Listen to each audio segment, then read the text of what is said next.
నూతన సంవత్సరంలో మేము ఏ అపరాధములు చేస్తున్నామో వాటిని ఎరిగి తెలుసుకొని విడిచిపెట్టి ముందుకు సాగే వారికి వాక్యం ద్వారా మాట్లాడండి. యేసు నామములో కూర్చున్నాం తండ్రి, ఆమేన్. దయచేసి కూర్చున్నాం. ప్రభు యేసుక్రీస్తు నామములో చేరు విరగలకు విడుదల చూస్తున్న వారికి వినడానికి శుభములు వందలు చేస్తారు. అందరికీ వందనాలు. Praise Lord. పేరు పేరు సోదరులకు, పెద్దలకు, ఇంతవరకు నాయకులకు ప్రైజ్ లార్డ్. అండ్ మీడియా వారికి కూడా special thanks to you all for watching. Thank you Sunitha గారు.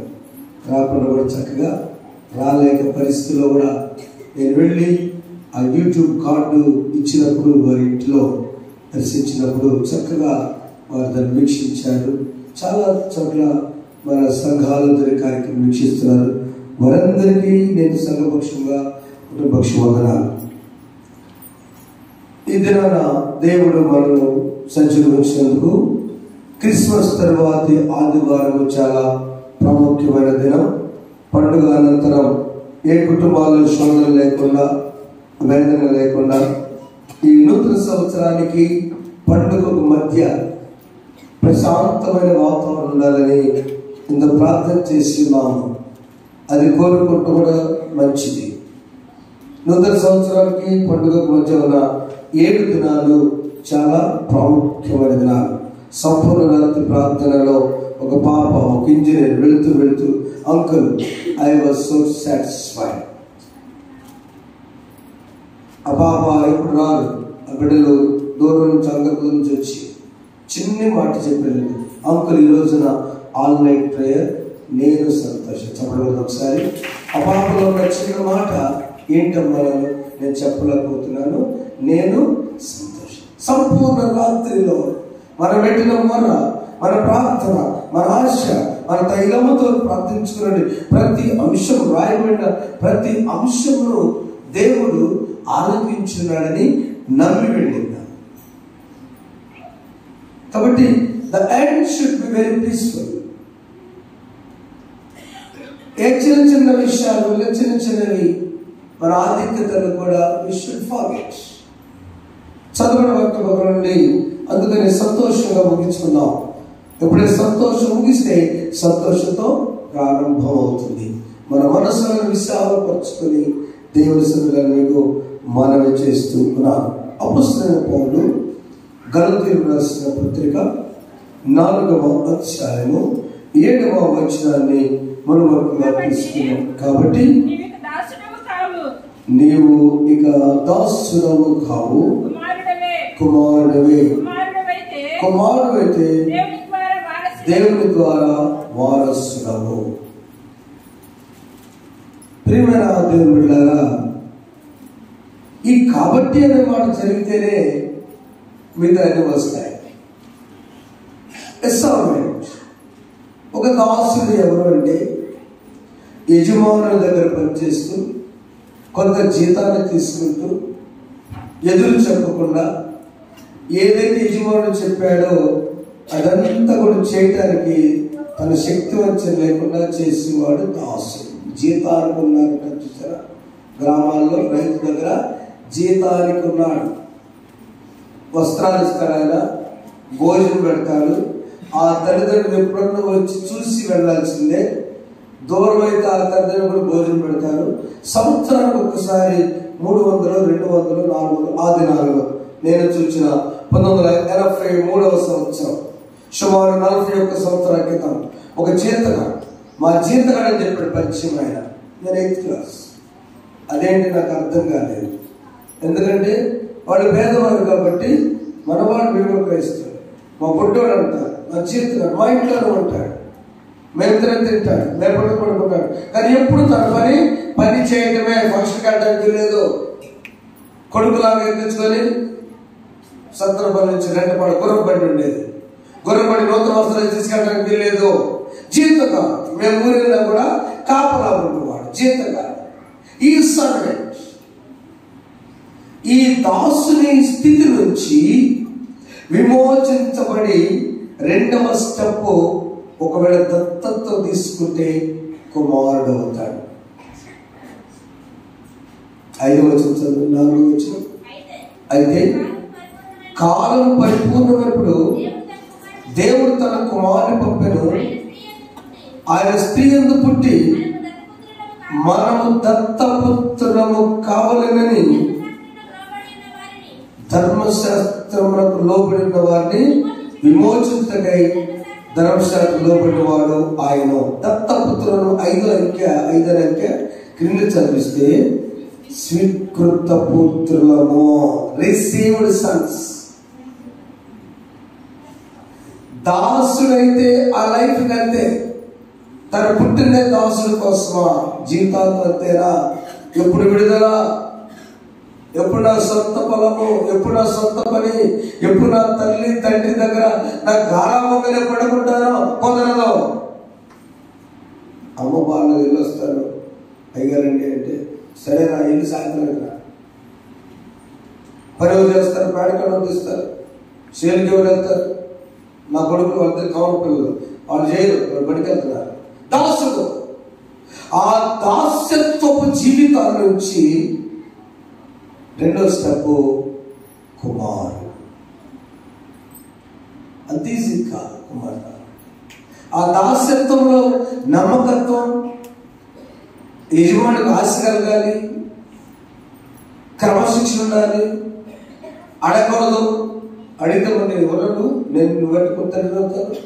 మరి ఇన్నున్నప్పుడు 2వ స్టెప్ కుమారుడు రావడం చాలా కష్టం. ఈ కుమారుడు అయితే 3వ స్టెప్ వారసుడు.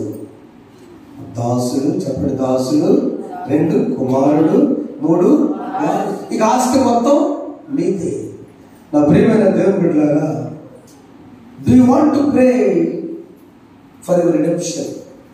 ఇంకొంచెం మీకు అర్థమైన రీతిలో ఈ దాస్యత్వం నుంచి వారసత్వాన్ని పెట్టడానికి నీకు ఇష్టంగా ఉంటే ఈ రోజున ప్రార్థన చేసుకో. మన ప్రార్థన ఈరోజు అంశము ప్రే ఫర్ యువర్ రిడెంప్షన్. నీ విమోచన కొరకు ప్రార్థన చేసు. ఏ విమోచన నుంచి? దాస్యత్వం నుంచి. చూద్దాం ఒకసారి ఎలాంటి దాస్యత్వం చూసినప్పుడు. మొదటిగా it is the redemption of Adam and Eve. ఆదాము అవ్వను చునాది కారణము వారు పాపములో పడిపోయారు. ఇందాక అమ్మగారు చెప్పారే ఏమని? అపరాధం అంటే జస్ట్ కదండి, చిన్నదేగా 1000 వెళ్తున్నాను దాని ఫైన్ ఎలా జార్జివా ఇల్లు కూడా రాపించాడు అమ్మాయి దగ్గరుండి అంటారు. తెలిసిన కూడా పెద్ద సాగు దగ్గర చేయడం పని. ప్రభుత్వం చెప్పింది ఫైన్, వాళ్ళు లేకపోతే నా పర్సనల్స్ కట్టాల్సిందే. అలాంటి అపరాధములు ఆదాము చేసింది ఏం లేదు. ఏం తెలుసా? దేవుడు చెప్పినట్లు కాకుండా ప్రక్కదారికి వెళ్ళిన అవ్వమని సరి చేయలేదు. కాబట్టి దేవుడు అవ్వమని అడిగాడు.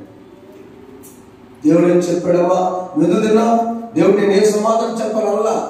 లూజ్ లైఫ్, కాంప్రమైజ్డ్ లైఫ్, రాజీ జీవితము, ఏ ముందు లేని చులకన జీవితం అని దేవుడు దాన్ని ఇట్ బికేమ్ ఎ సిన్, పాపం. ఏం చేసుకుని చెప్పండి? పుణ్యం చేసుకుని కాయం కోస్తుంటేనే దేవుడు నెట్టేయాలా? అప్పుడు దేవుడు నీతో అడుగగా శ్రీ ఎస్ నేను సర్పము నన్ను మోసపుచ్చను. అందుకున్నానయ్యా, మోసపోకుడి. నువ్వు బయటపడాలంటే ఆమె చేసిన చాలా గొప్ప పని చేసిన అమ్మగా ఏంటో తెలుసా? తను చేసిన పాపము లేదా డిస్ఒబీడియంట్, ఇంకో మాట అంటే ఆజ్ఞను అతిక్రమించడం గుర్తించిందండి. అది గొప్ప కదా? అర్థమవుతుందమ్మా? గుర్తుపెట్టలే గట్టిగా మాట్లాడుతున్నా. అవ్వమ్మ గారు ఆ తల్లి దారుణ తల్లి తాను చేసిన దాన్ని గుర్తించింది. నేను ఈ పొరపాటు చేస్తున్నాను గుర్తించిన వారు విమోచించబడతారు, అక్కడి నుంచి బయటపడతారు. మొదటిది the redemption of Adam and Eve. ఆదాము అవ్వలు దేవుని ప్రేమ చేత దేవుడు పిలిచి, మీరు ఉండకూడదు ఇక్కడ, మీరు అపాధి రోడ్లోకి వెళ్ళారు, మీరు మామూలు మనుషులు అయ్యారు, కానీ త్వరగా వెళ్ళిపోండి లేకపోతే చనిపోతారని దేవుడు ప్రేమాపేడు కాబట్టి ఆ ఏదైనా నుంచి విమోచించి నెట్టివేసి ఆ ఏదైనా పొరపాటులో తెలిసింది రోడ్డని వస్తే చచ్చిపోతారు. ఏదైనా ద్వారం మోయబడిన దాని పేరే పరదేశి, ప్యారడైజ్ అంతే కదండి. పరదైస్ తెలుగుంటాడు, పరదేశానికి ఒక ఊరుడు అనే స్ట్రేంజర్ అంటారు కదా, పరదైస్ ట్యాక్స్ అంటే ప్యారడైజ్.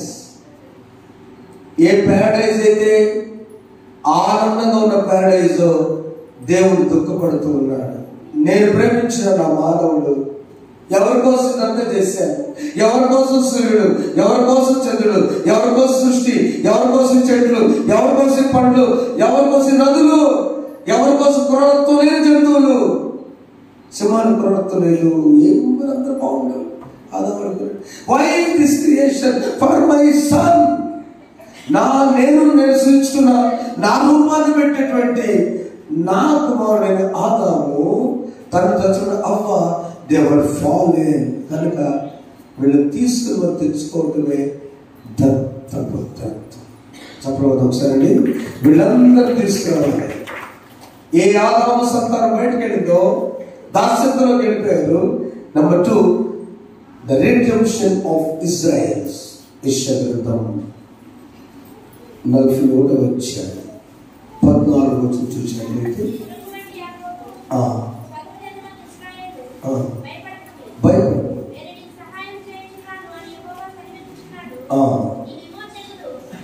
నీ విమోచకుడు ఇశ్రాయేలు పరిశుద్ధ దేవుడే. ఓ యాకోబు భయపడబాక. 13 కూడా, నీకు సహాయం చేయమని నేనే చెప్పాను, నీ కుడి చేతిని పట్టుకున్నాను, పురుగు వంటి యాకోబో. పురుగు దేవుడి టండి వెళ్ళిపోతుంది, లేచిపోతుంది యాకోబు. ఓ ఇశ్రాయేలు, ఓ యాకోబు భయపడబాక, నేను నిన్ను విమోచిస్తాను. కిరణ విషయం మనం ప్రార్థన చేయలేమా? చేసామా? దేవుడు విమోచించలేదా? ఒక యవనస్తుని వేరే కోణంలో ఆలోచిస్తే తట్టుకోగలమా? మొదటి వివాహమైన బిడ్డ చర్చిలో దేవుడు విమోచించాడు మన గ్రామానికి. God is redeemer. మీరు ఏమైనా ఎలా విమోచించండి, భారం నాకు ఎక్కువ ఉంటుంది. నేను నవ్వుతూ శబ్దాలు మాట్లాడతా కానీ నా లోపల మొదలు పెడుతుంటాను. I have the responsibility. దేవుడు ఇదైనా మాతో మాట్లాడమాట, ఓ పురుగు లాంటి యాకోబు, నువ్వెంత, నీ తెలివెంత, నీ టాలెంట్ ఎంత, నీ అన్నను మోసం చేసావు, లేదా పెళ్లి కోసం ఏదో చేసావు, కానీ now you are just insect. ఒక చిన్న పురుగు. దేవుడు అలాంటి పురుగు లాంటి యాకోబును విమోచించలేదా? విమోచించాడు. అందుకనే యెషయా గ్రంథం 63వ అధ్యాయం 16వ వచనంలో అనాది కాలం నుంచి కూడా ఈ రోజు మాకు తండ్రి మీరే,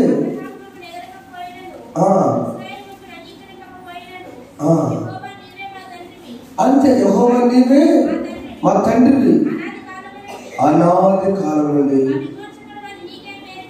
నా విమోచకుడని నీకే పేరు కదా. ఇప్పటి నుంచి కాదమ్మా, అనాది కాలం అంటే ఎప్పుడు కాలం? అది ఆదాము అవ్వలు బయటకు వచ్చిన, ఏదైనా వచ్చిన కాలం నుంచి నీవే కదా. మన పాట పాడుతున్నాం కదా, ఎప్పుడు మా పునాది దేవుడు భూమికి పునాది లేనప్పుడు, మనిషికి రూపం లేనప్పుడు. ఎవరు దేవుడు? ఎప్పుడు దేవుడు?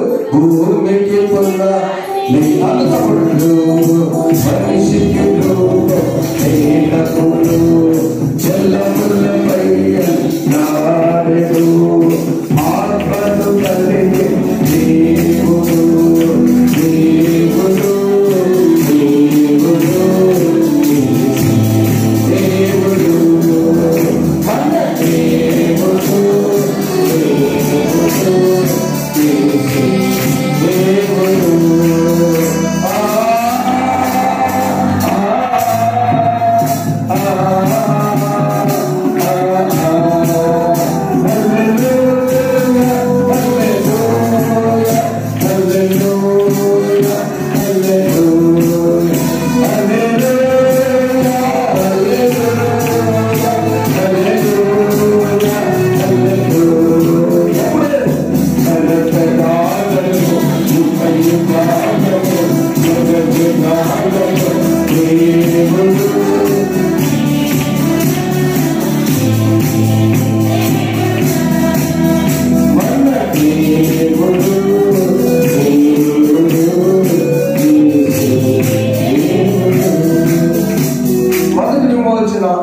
అబ్రహామును విమోచించాడు. రెండవ విమోచన ఇస్సాకును విడిపించాడు. మూడవ విమోచన ఇండివిజువల్, వ్యక్తిగతంగా నిన్ను నన్ను విమోచించడానికి ఈజ్ రెడీ. కొలస్సీ పత్రిక 11వ అధ్యాయం 14 చూసినట్లయితే అపోస్తలుడైన పౌలు కొలస్సీ రాసిన పత్రిక 3:14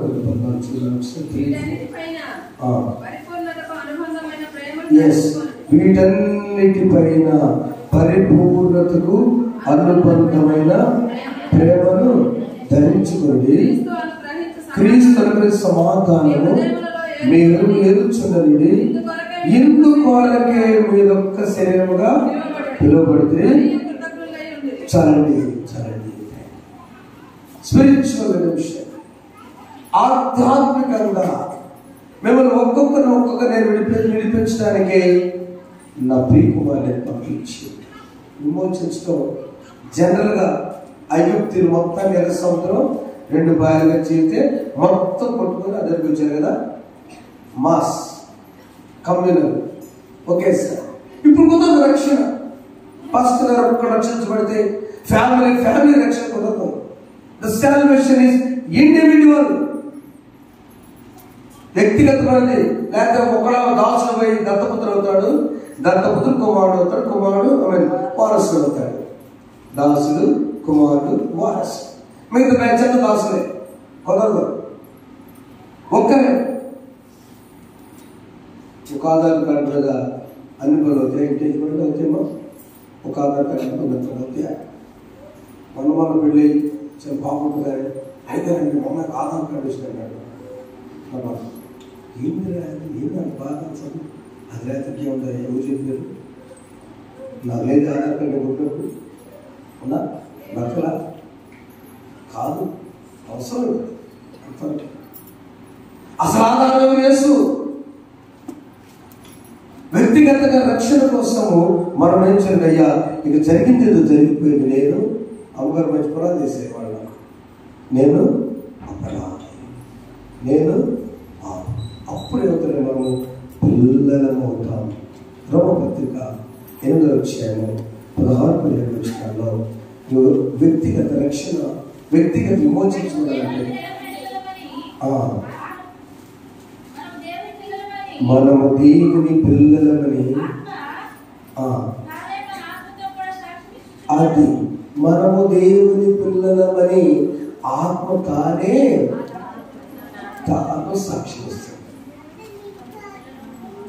అంతే. చదువు. మన పిల్లలమే ఆటోమేటిక్గా వారసు. ఇందాక చెప్పుకున్నాను, అంతే చెప్పకుండా కుమారత్వం రావడం కష్టం. ఆ బానిస దాస్యత్వం నుంచి నెక్స్ట్ స్టెప్ కుమారుడు ఏంటంటే యేసు క్రీస్తు రక్తంలో కడుగుబడి. ఈ 2024 ఉన్నట్టుగా నేను ఉండకుండా నా జీవితాన్ని శుద్ధీకరణ చేసుకొని 31వ తారీఖు భక్తిలా కాకుండా, 31వ తారీఖు వాగ్దానం తీసుకున్నట్టు కాకుండా, 31వ తారీఖు నేను మానేస్తాననేటువంటి అలవాటు కాకుండా, ఏ మనిషి వల్ల అలవాటు మారడం కుదరదు. 100 చెప్పండి. నా ముందు చేప, రొయ్య, చికెన్ ఫ్రై